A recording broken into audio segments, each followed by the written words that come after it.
Приветствую зрителей канала Идеи для дома. И сегодня мы будем изготавливать солнечную панель на 24 элемента. Итак, пришла посылка с Китая, сейчас мы ее распакуем. В ней должно быть 50 монокристаллических элементов по 2,8 Вт и 0,5 вольт каждая, размером 125 на 125 мм.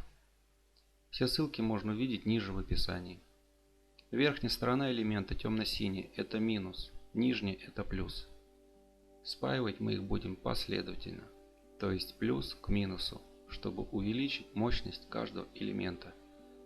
Для спаивания нам понадобится медная лента, покрытая сверху оловом, длиной 20 метров. Ее еще наживают сшимкой. Отмеряем расстояние в две пластины и изготавливаем заготовки.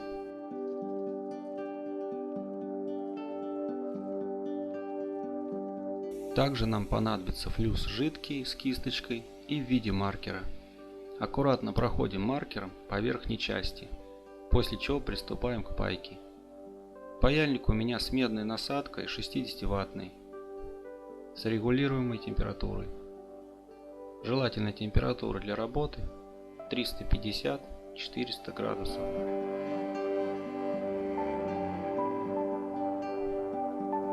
Преимущество маркера в том, что он не растекается по поверхности. Я его использую для верхней части. Состав маркера – это жидкая канифоль, разбавленная спиртом. Вначале фиксируем шимку, потом не спеша проводим по всей длине, стараясь не останавливаться на одном месте и не перегревать элемент. Процесс этот долгий, и поэтому видео у меня ускорено в 2-3 раза. Обращаться с элементами нужно аккуратно, так как они очень хрупкие и тонкие, всего лишь полмиллиметра, тоньше льда. Паять панели желательно на ровной поверхности. В моем случае это 5-мм стекло от старого серванта. Не выбрасывайте старые рамы, не вынув из них стекла, которое всегда можно куда-нибудь приспособить. Солнечные элементы переливаются приятным цветом под разным углом. Вот такая вот стопка у нас получилась. Затем берем жидкий флюс с кисточкой и приступаем к пайке с обратной стороны. Здесь принцип такой же. Единственное расстояние между пластинами можно регулировать спичками или крестиками от плитки.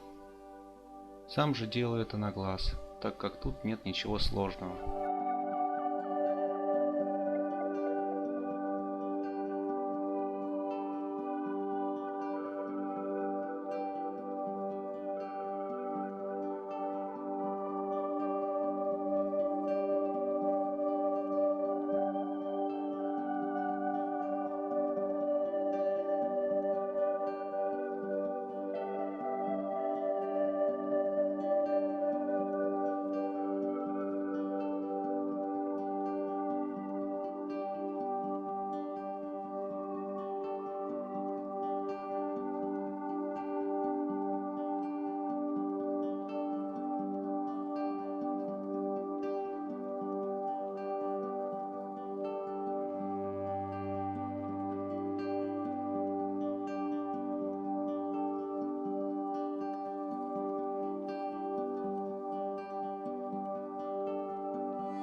Если сложить все, что купил, кроме стекол, то по финансам эта солнечная панель мне обошлась в 2700, на порядок ниже готовых экземпляров, которые продаются в магазине.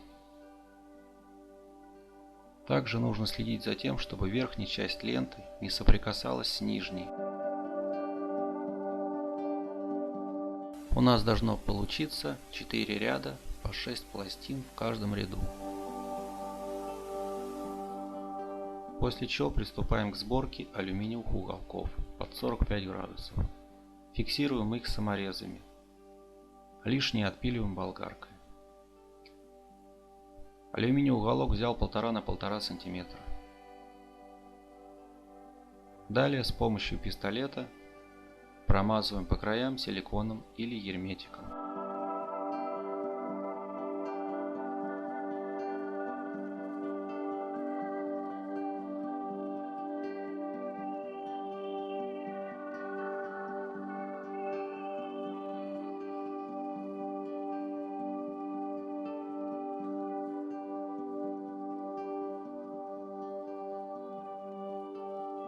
Излишки убираем закругленной картонкой.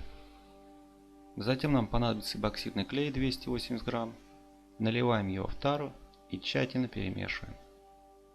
Для равномерного распределения клея можно взять кисточку, но в моем случае предпочитаю это делать шпателем.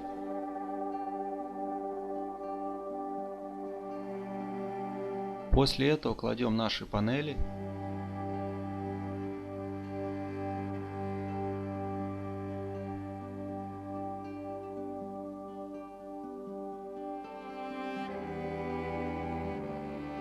равномерно распределяем их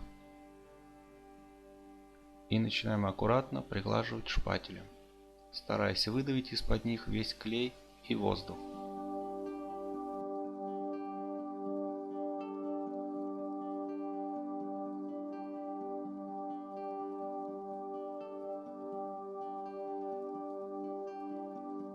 Остатки клея можно убрать или оставить его сверху на пластинах. Если у вас есть вибрационный станок, то лучше его использовать, так как он будет выгонять воздух из-под пластин. Эпоксидная смола где-то через час уже начинает затвердевать.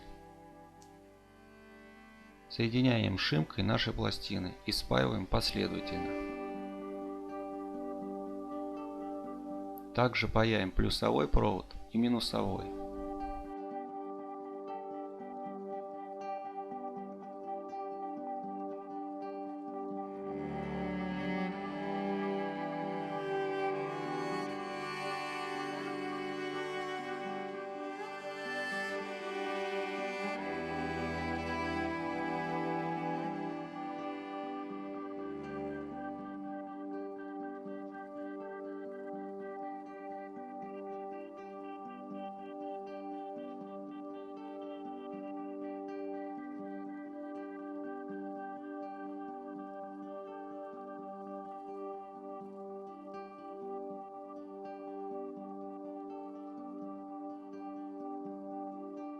Снова наносим герметик по периметру и кладем на него стекло таких же размеров.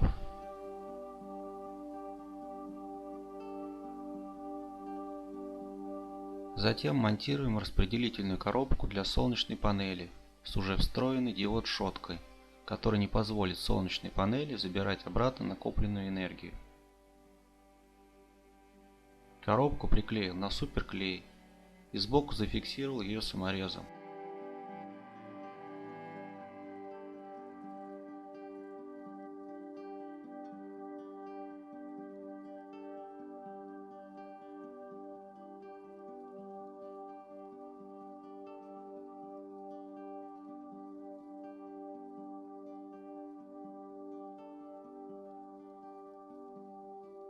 Вставляем облуженный провод в соединитель и зажимаем его пассатижем.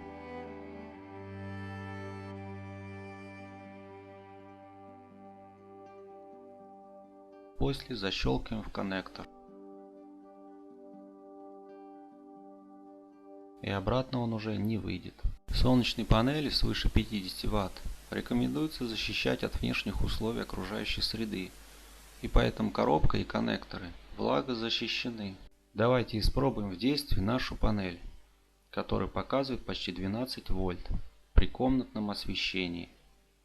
Теперь превратим солнечную энергию в электричество. Измерение проводил на балконе, так как на улице 18 февраля, холодно.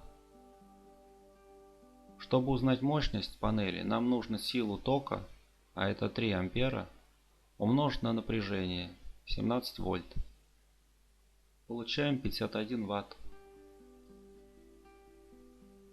При заявленных характеристиках и идеальных условиях эта панель сможет выдавать 65 ватт. При детальном рассмотрении можно увидеть пузырьки воздуха. Думаю, для первого раза совсем неплохо. Хотелось бы всех поблагодарить за проявленное внимание к этому ролику.